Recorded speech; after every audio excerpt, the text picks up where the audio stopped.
A big hello to all of you there, and it is such a pleasure to be here at the 7th Annual Conference on Recurrent Pregnancy Losses and Human Reproduction, organized by Extempore.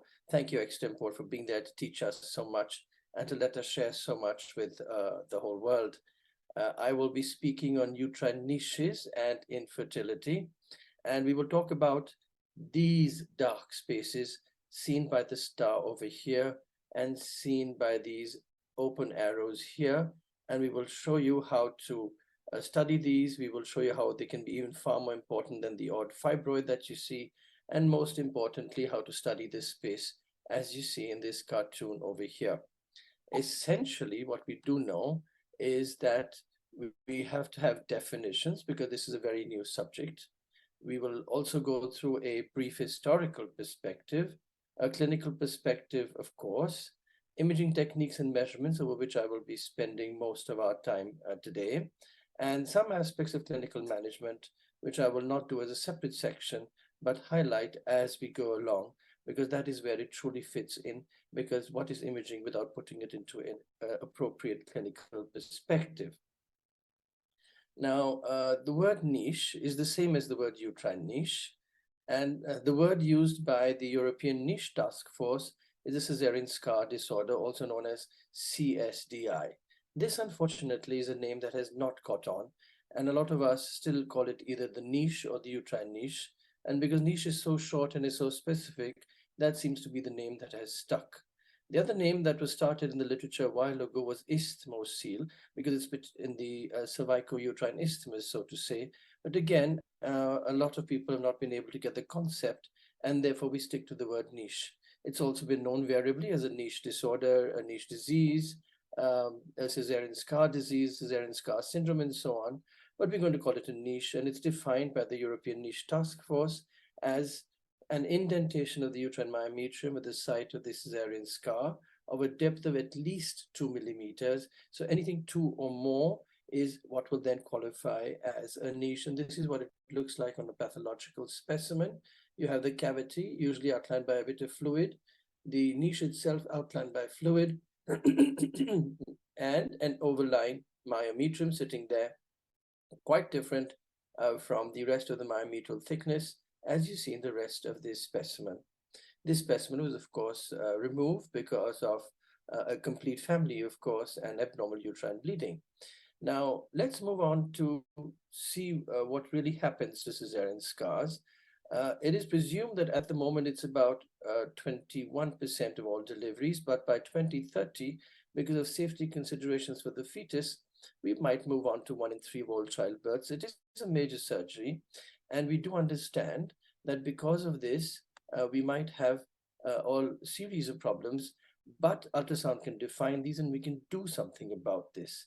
They do result in pain, dysmenorrhea, abnormal bleeding, spotting, and infertility. And it's the infertility that we will be discussing. There are, of course, several considerations here, especially quality of life considerations, because if you're going to be having bleeding and spotting all the time, it becomes impossible to have sex. It becomes impossible to have a good activity such as leisure. And of course, it interferes with other ways in implantation, which we will discuss. And we will go through all of these as we go along.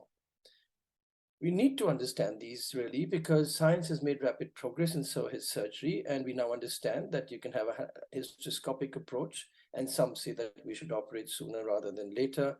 And others say that yes, that we do consider expected management, but that again can be sooner or later. So it's high time we learned how to do these, and that is what we're going to do today as we go through the next few slides.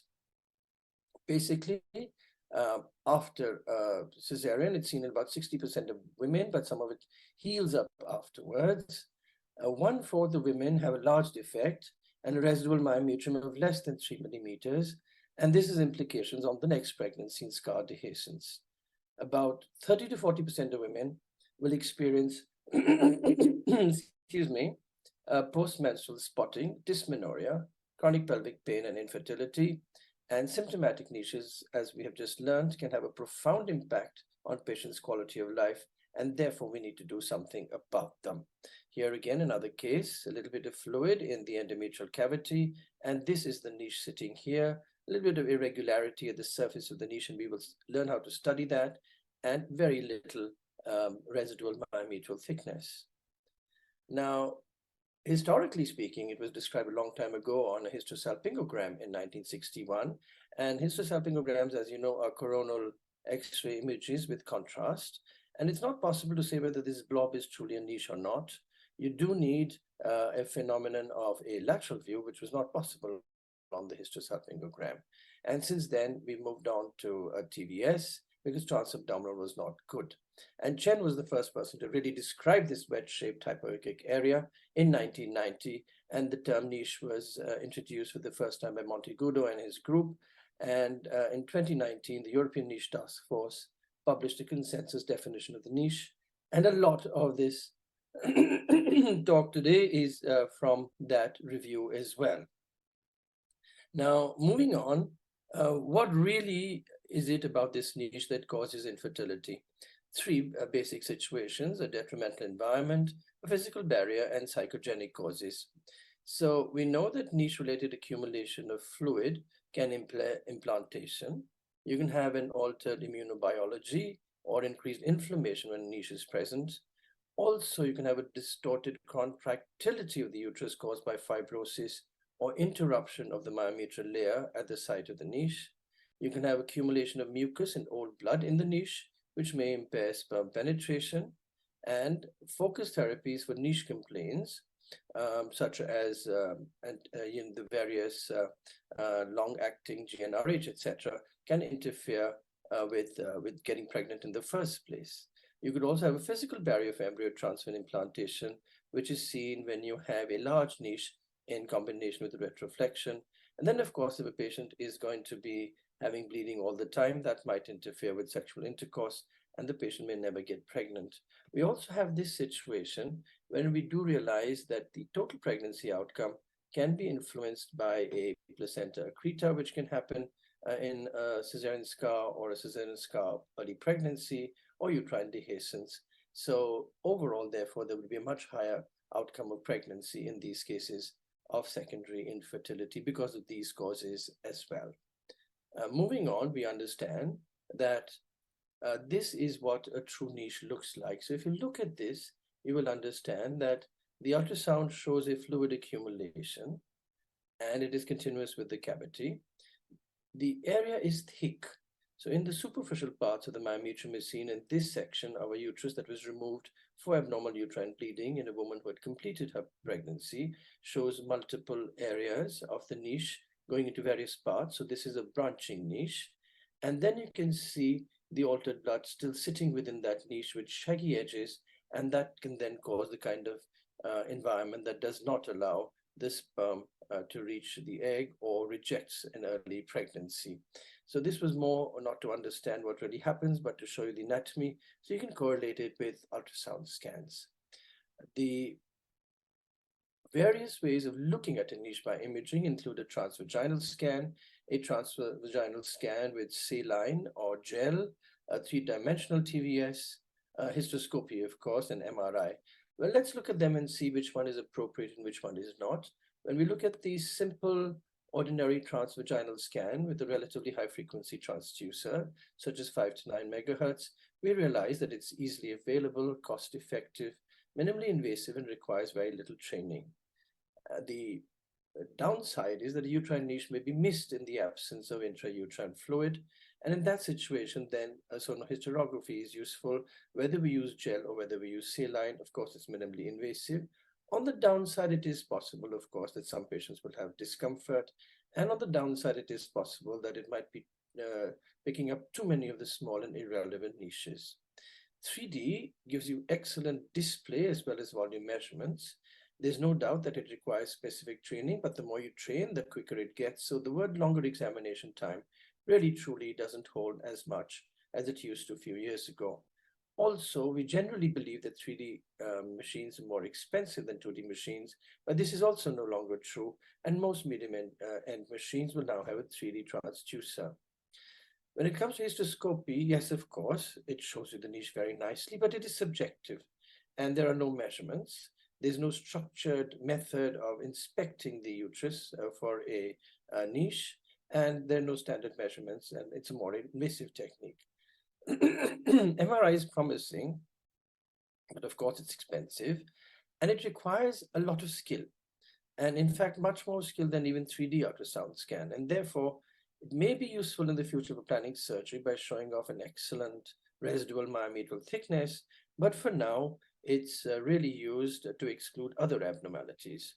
When we go on to looking at ultrasound, we have an excellent way of looking at this, and an excellent way of actually knowing how to do this, because there has been an excellent article online in the White Journal, Ultrasound and Obstetrics and Gynecology last year, and it teaches us how to perform a standardized ultrasound examination of the uterine niche in women who are not pregnant.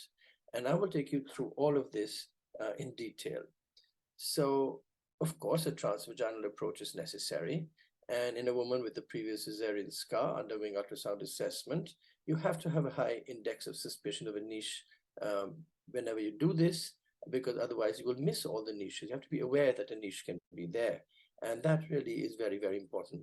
The endometrium should be excluded from the niche measurements. And if a niche cannot be identified because of the absence of intrauterine fluid, the use of saline or gel infusion, like I mentioned earlier, is advocated on a routine basis. You then go on to measure the length, the depth, and the width of the niche, and it should be measured in the plane in which it is the largest, and we will study these further. And remember that the largest planes are not a mid-sagittal or mid-transverse planes, because scars can evolve, and in the pregnant uterus, you really never know where that scar actually went and how much to the right and how much to the left. And therefore, you might not be in standard geometric planes, and you need to explore these planes. And I will show you this on a video. The residual myometrial thickness should be measured at its thinnest part. And again, this may not be in the mid-sagittal plane, and therefore you have to look for the plane in which the niche is the largest and the residual myometrial thickness is the least. And then you have to go on to measure the actual adjacent myometrial thickness, also known as the AMT. And again, you have to measure this in the same plane as the RMT, because that gives the best indication. The transverse plane should be used for measuring the width of the niche and to identify branches. And this is far easier and quicker on 3D, and therefore I often suggest that we really should be using 3D routinely when we do a gynecological scan, and this situation of a niche assessment is no exception. So here we go. Let's look at how this is actually done and how we need to measure these niches and study them. So here is a longitudinal section of the uterus. And because there is a physiological amount of fluid, or I should say pathological amount of fluid inside it, the niche is outlined with fluid. And the measurements I need to take are the base of the niche and the depth of the niche. The base is shown here in the blue line, and the depth is in the green line. And then I turn my transducer to get a transverse plane, and I measure the long extent side to side of the niche, which is the true width of the niche. So these would be the 3 dimensions of the niche, and that is how I would be looking at it. I will then go on to the next, which is to show you another example. And so here again, fluid within the uterine cavity, and it's also outlining this niche.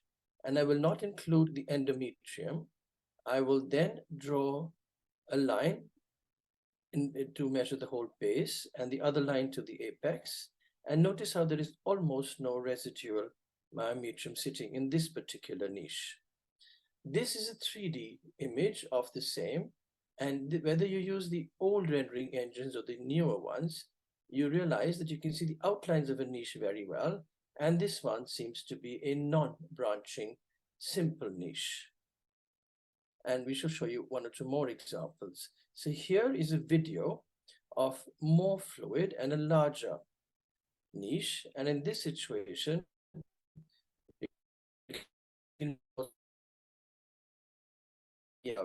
from side to side, you will realize that the niche changes its shape. So let's be patient with ourselves, and then we will realize that from one end to the other, when we go to the other end, you get a peculiar outline, and then you move into off standard sections, which means they would be neither longitudinal nor would they be transverse, but they would be in such a way that you end up getting an image like this, which is the overall extent of the niche, and this is a branching niche. And you could have either a single branch or you could have multiple branches within a niche. Remember that when we measure residual myometrium, it has to be measured at the thinnest end, and that is important, and that may not be again in the midline, but could be on the sides. Now, 3D helps in many other ways as well. Of course, it gives you an excellent extent of the niche because of the contrastiness, the inherent contrastiness of 3D without having to give any radiological contrast. But also if you do a multi-slice, you can see that the niche seems to be okay right on top, but as you go more and more towards the cavity, the myometrium disappears, and then you realize that yes, there is this niche extending all the way here, and then you can work on it in different ways in 3D. For instance, here are reconstructions in 3 orthogonal planes and a rendered view of the cavity using a technique that first assesses the volume of the fluid and then translates it into color, which is known as sono AVC. You can then make out, as shown here, that you see the cavity and you can translate the colors here. The cavity is in red, the niche is in blue, and the cervix is in yellow. And this helps you to understand how these things happen. But importantly, it also helps you to understand that yes, you can make a nice continuous thing, and the extent of each of the portions which are physiological and where the niche actually is. You can also go on to do a volume assessment automatically because the machine does that for you as well. There is also the realization that with 3D, you can make out branching much, much better as you just do a walkthrough through the rendered image, and therefore you can access for yourself how much more branching there is than you see on a 2D. Remember that when you see a branching, the niche might be bigger inside the niche and the base might be smaller, and therefore you have to take the maximum length of the niche at any level and the length at the base as well. And therefore, it must be added to the report that this is the length at the base and this is the maximum length of the actual niche. It's also the same for the depth of the niche. So you will measure the depth of the main niche, which is from the edge of the cavity to the top of the cavity. And you will also measure the depth of any of the branches or all of the branches and mention them individually in your report. So that is the way this is supposed to go. Then we go on to show you some additional bits you need to do. One of them is to assess the residual myometrial thickness, and like I said, that helps you to decide whether there'll be a hysteroscopic approach. If you don't have enough residual myometrium, you can't put stitches on a hysteroscope, and therefore you'll need a laparoscopic approach.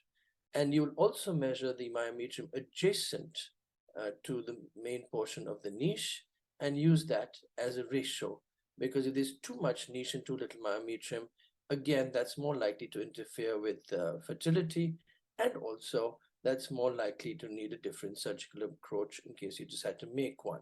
So you will measure the residual myometrial thickness, and you will measure the adjacent myometrial thickness. The adjacent myometrial thickness, as we mentioned earlier, is also called the AMT, and the residual myometrial thickness is also called the RMT. Now, here is to explain to you that when you have a branching niche, you will do multiple measurements of the residual myometrial thickness. So if it's a shaggy niche like here, you will measure at this point as well as this point, and here will be my measurement of the adjacent myometrial thickness. Moving on, do understand that we're also looking at additional things, and sometimes these are perhaps for research at the moment, but they might get actually incorporated into protocols later on. One of these is the distance of the base of the niche from the external os, and the other one is the relationship of the niche to what is called the vesicovaginal fold, where the bladder turns around and moves up superiorly on its posterior aspect, is known as the vesicovaginal fold.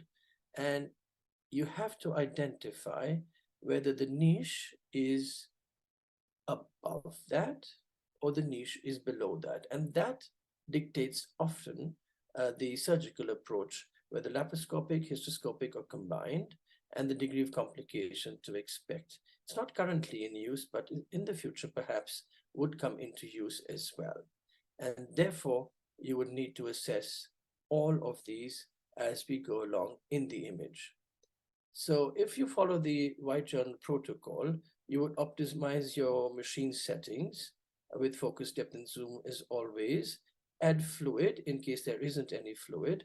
Then you measure the length, the depth, and the width of the niche. The length, the depth, and the width of the niche. Then you classify the niche by looking for branches. And then you find the branch in which the residual myometrial thickness is the least. And then you measure the residual myometrial thickness, and you go on to measure the adjacent myometrial thickness.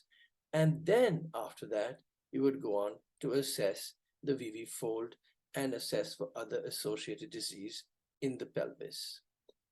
Are there any other protocols as well? Yes, there is this absolutely charming protocol, very similar, from Brook in 2020. And it doesn't matter which protocol you use, they all give the same kind of information, and they all ask you to do exactly the same measurements.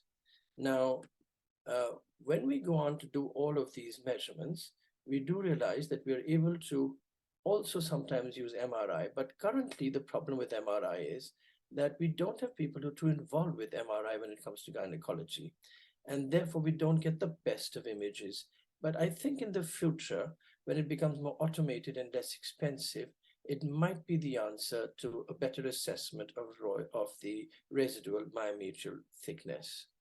So in summary, a niche is not uncommon after a cesarean section. It may be the cause of secondary infertility. Management lies in excluding other causes of secondary infertility, and a case-to-case based management would be there for expectant management, for hysteroscopic surgery, or a laparoscopic approach. Further research is necessary for the surgical management decision-making. Ultrasound is an excellent guide for imaging the niche, and we now have the guide available in the White Journal, and this should be followed. I personally believe that, of course, beyond the transvaginal scan and measurements, we need a 3D evaluation because it gives an excellent delineation of the branching of the niche and the anterior-posterior extent of the niche. And familiarity with MRI evaluation may enhance its utility in the future. Currently, it's limited by operator expertise and lack of interest. And thank you so much for your attention.